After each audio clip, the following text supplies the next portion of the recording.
Halo, assalamualaikum warahmatullahi wabarakatuh. Bagaimana kabarnya teman-teman semua? Saya harap baik semua dan semakin sehat ke depannya ya. Di tengah uh, wabah yang masih ada di Indonesia ya. Uh, Teman-teman yang masih memiliki ketakutan ataupun kekhawatiran akan jeleknya BI checking setelah melakukan negosiasi maupun pelunasan dengan sistem yang kita inginkan untuk nggak bayar bunga lagi dan lain-lainnya. Ngapain sih harus takut lagi? Karena banyak loh beberapa temen yang udah konsultasi baik lewat WA maupun telepon ke saya itu masih khawatir kalau BI checking kita jelek tuh bakalan kayak gimana gitu loh. Ada rasa trauma nggak teman-teman? Jadi saya mau nanya dulu nih, ada yang punya rasa trauma nggak kalau BI checkingnya jelek? Traumanya gini, kita udah ditekan abis-abisan oleh pihak perbankan atau pihak leasing, tapi kita sekarang malah berpikir berpikir kalau misalkan BI checkingnya jelek tuh bagaimana mas? Padahal kita udah disakiti oleh pihak mereka gitu loh. Karena perbankan maupun leasing itu ada yang bilang bahasanya tuh pisau bermata dua. Jadi mereka bermanis-manis pada saat menawarkan produknya, gimana caranya supaya closing, supaya target mereka tercapai. Tapi pada saat tengah jalan, kalau kredit kita macet, kita ditagih habis-habisan. Terus nggak tenang gitu loh untuk melaksanakan pekerjaan maupun usaha yang kita jalankan. Saya udah pernah merasakan dan saya merasa sangat sangat plong gitu loh hidupnya, seperti terlahir kembali bahasa yang mungkin ya, bahasa lebaynya, kalau kita nggak punya tanggungan tiap bulannya. Siapa yang udah pernah hutangnya lunas terus ngerasa plong hidupnya gitu loh, nggak dikejar-kejar tagihan dan jatuh tempo setiap bulannya, atau mungkin mingguan jatuh temponya, terutama teman-teman yang punya hutang di sektor non perbankan ya, seperti rentenir contohnya. Itu justru tagihannya ada yang per minggu loh, bukannya per bulan lagi. Atau mungkin teman-teman yang pernah punya masalah dengan pinjol, itu lebih nggak tenang lagi gitu kan. Jadi kita untuk berkreativitas dalam melakukan pekerjaan maupun kita untuk quality time dengan keluarga itu sangat sedikit, karena pemikiran kita selalu berpikir bagaimana caranya hutang ini lunas gitu loh, supaya plong. Pada saat kita udah plong kayak gini, kenapa sih teman-teman masih takut gitu loh kalau BI checkingnya jelek? Kenapa harus bergantung kepada mereka? Nah, saya sendiri sekarang untuk melakukan usaha yang saya jalankan, saya udah komitmen nih sejak 2 tahun yang lalu, dari tahun 2020 awal saya udah komitmen untuk tidak melakukan atau tidak menggunakan modal dari bank lagi maupun dari pihak leasing lah ya. Kalau kita gadaikan BPKB kan di leasing itu kan ya. Saya udah komitmen nggak pakai itu lagi, dan alhamdulillah sampai dengan saat ini usaha saya walaupun belum terlalu besar, omset saya masih di bawah 50 juta per bulan, tapi tiap bulannya saya nggak terlalu pusing gitu loh masalah omset yang harus mengejar untuk membayar pokok hutang dan bunganya setiap bulan. Pada saat omset saya lagi turun, saya tenang-tenang aja. Toh saya ada ada kebutuhan buat keluarga aja yang saya pikirkan. Karena kalau untuk operasional masih ketutup, tapi kalau saya ada cicilan, mau nggak mau deh, itu mau nggak mau target saya udah terpatok sekian puluh juta per bulan harusnya omsetnya. Tapi kalau misalkan kita turun sedikit aja, kita udah kepikiran bagaimana caranya menaikkan omset secara instan gitu loh. Makanya wajar kalau teman-teman tuh yang punya cicilan tiap bulan ya, begitu satu bulan ada masalah aja. Contoh di awal COVID waktu itu ya, yang usahanya turun 1 bulan 2 bulan, justru malah sampai ada yang 1 tahun gitu loh. Itu banyak kredit yang macet kan, akhirnya nggak produktif dan nggak bisa kreatif untuk berpikir. Tapi beda sama teman-teman yang nggak punya cicilan tiap bulannya. Walaupun penghasilannya turun, tinggal kita turunkan aja gaya hidup kita turunkan, terus tanggungan tiap bulan kita itu pun nggak ada selain operasional rumah tangga aja kan, gitu teman-teman ya. Karena apa? Karena kalau untuk sehari-hari aja buat kita makan, kita buat kehidupan sehari-hari, sebenarnya nggak perlu duit banyak kok. Makan apa adanya pun bisa. Yang penting kita masih makan gitu kan. Yang mahal itu keinginan dan juga gaya hidup kita aja. Keinginan contohnya kita punya handphone udah Android lah contohnya. Tapi kita pingin yang lebih baru lagi gitu loh. Padahal kita handphonenya udah mencukupi, udah yang RAM-nya 4 GB contohnya. Tapi karena ada yang merek sebelah nih misalkan, yang lebih keren sedikit, misalnya RAM-nya 5 GB contohnya. Akhirnya pingin yang itu namanya pingin kan. Dan juga gengsi juga. Misalkan kita pakai merek yang biasa, ada merek kompetitor yang secara brand lebih tinggi value-nya.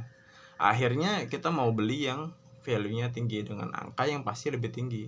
Padahal secara nilai aset itu bukan aset yang bisa berkembang dan bisa menghasilkan duit buat kita ke depannya. Gitu loh teman-teman. Jadi buat semuanya teman-teman yang masih berkecimpung di bidang perkreditan dengan bank ataupun dengan leasing, saya sarankan deh, kalau memang udah komitmen untuk bisa menyelesaikan utang-utang itu, kalau bisa jangan sampai kita terjerumus di lubang yang sama lagi. Karena apa? Karena kalau untuk usaha pun lebih enak kalau kita nggak pakai modal dari perbankan. Gini loh, logikanya gini lagi deh. Misalkan kita kayak contoh saya ya, usahanya di bidang kuliner gerobakan nih sekarang nih ya. Ini saya buka satu cabang, contoh satu cabang itu saya membutuhkan 15 juta untuk satu cabang ini. Sedangkan pada dasarnya sekarang saya tuh sebenarnya nggak punya duit. Nah, untuk bisa melakukan penambahan cabang ini, saya pinjam ke pihak perbankan contohnya ya. Bagaimana saya bisa kreatif dan juga bisa memastikan cabang yang baru ini bakalan profit untuk bisa mendapatkan contoh misalnya cicilannya yang timbul itu per bulan ya 2 juta atau 1 juta aja deh. Bagaimana caranya saya bisa memastikan cabang baru ini pasti dapat profit minimal 1 juta atau lebih, karena kan kita harus ada operasional juga dalam mengoperasikan cabang baru itu kan. Tapi kita nggak bisa memastikan pasti dapat 1 juta per bulan dan juga membiayai operasional di usaha tersebut. Sedangkan kalau kita mendapatkan permodalan dari bank, kita tetap harus membayar sekian, contoh 1 juta.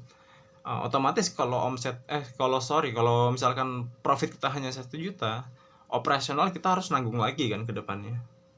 Maka dari itu pasti kita bakalan pusing karena setiap bulannya beberapa bulan yang akan datang itu bakalan minus lagi. Ya kalau misalkan itu langsung ramai mungkin, tapi kita nggak bisa memastikan. Kita nggak bisa mendahului apa yang secara hitungan kita itu benar, tapi secara hitungan langit kan belum tentu kan barokahnya kayak gimana. Saya sendiri udah membuktikan usaha saya yang sekarang ini, walaupun dalam 1 tahun hanya bisa membuka 3 cabang, sebenarnya 4 cabang, tapi 1 cabang saya jual karena ada yang mau beli. Jadi saya sekarang punya 3 cabang aja. Tapi setiap bulan walaupun omsetnya misalkan kayak bulan ini sekarang lagi sedikit agak turun sekitar 10%, 15%, tapi saya tetap tenang. Karena apa? Karena saya punya cadangan keuangan dari bulan yang sebelumnya. Yang kedua, saya punya operasional nggak terlalu besar. Terus saya juga nggak perlu bayar cicilan tiap bulannya. Yang saya fokuskan hanya operasional dan juga kebutuhan sehari-hari saya aja. Dan itu bisa saya ambil dari gaji saya. Sedangkan untungnya saya tiap bulan itu saya simpen untuk jaga-jaga di bulan yang akan datang kalau misalkan lagi agak turun seperti ini nih. Gitu teman-teman. Jadi nggak usah lah yang namanya kita takut BI checking kita jelek. Justru BI checking jelek itu bagus. Gitu ya. Karena apa, kita nggak punya akses buat minjem sesuatu akad yang dimana kita harus bayar lebih dari yang kita pinjam itu, dan membuat setiap bulannya pikiran kita terfokus ke masalah hutang tersebut. Dan bodohnya lagi, kalau misalnya kita udah kayak gitu, kita selalu mencari bagaimana caranya mendapatkan uang cepat, dan kita biasanya terbuai kalau ada penawaran uang cepat gitu loh. Misalkan ada investasi ngasih uang sekian bakalan dapat sekian tiap bulannya. Padahal itu secara hitung-hitungan kadang-kadang nggak rasional gitu, nggak hitungannya nggak logika gitu loh. Naruh 10 juta tiap bulannya akan dapat 2 juta atau 3 juta, 3 bulan balik modal tanpa harus ngapa-ngapain. Kita juga nggak tahu duitnya diapain, dan akhirnya begitu diserahkan duit tersebut tiba-tiba ternyata investasi bodong, misalkan kayak gitu ya. Banyak kejadian kayak gitu loh. Nah, pelakunya kebanyakan orang-orang yang nggak punya duit, akhirnya dia mengusahakan punya duit. Nah, begitu ditipu, pusing kan, duitnya nggak ada, dia terus harus membayar cicilan ke pihak perbankan tersebut. Bagaimana sih rasanya kalau kayak gitu? Akhirnya dia stres. Setelah stres, dia memikirkan hutang itu terus, bagaimana cara lunas, sedangkan penghasilan nggak ada. Akhirnya di kantor, kalau dia kerja ya, di kantor dia nggak produktif. Kalau dia punya usaha, dia juga udah pusing duluan sama masalah tersebut. Jadi untuk kreatif di usahanya tersebut, bagaimana cara menaikkan omset, ya nggak kepikiran di situ. Akhirnya satu di situ, yang kedua di rumah pun nggak konsen, dan akhirnya quality time pun nggak ada. Yang ada istri bermasalah atau berbicara nggak pas sedikit di hati, ya pingin ribut aja bawaannya. Akhirnya usahanya bermasalah, keluarganya pun bermasalah. Jangan sampai hal tersebut masuk ke dalam kehidupan teman-teman semua. Saya harap video ini bisa membuat inspirasi buat teman-teman semua. Jangan sampai kita masuk ke zona tersebut lagi kalau kita memang udah lunas semua hutang-hutangnya. Dan jangan sampai keluarga kita dan usaha kita itu jadi korban karena kesalahan kita menikmati uang saat ini dan membunuh keuangan kita di masa depan. Itu aja teman-teman ya. Semoga video ini bermanfaat. Jika ada salah dan masukan dari teman-teman, silahkan di komen di video tersebut, di video ini. Jangan lupa di subscribe, di like, dan juga di share ya. Mudah-mudahan video ini sangat bermanfaat buat teman-teman untuk nggak pinjem ke lembaga keuangan lagi. Dan juga semoga teman-teman yang punya usahanya makin berkembang, makin barokah, yang bekerja pun semakin barokah, pendapatan tiap bulannya, dan bisa membahagiakan keluarga kita masing-masing. Terima kasih. Assalamualaikum warahmatullahi wabarakatuh.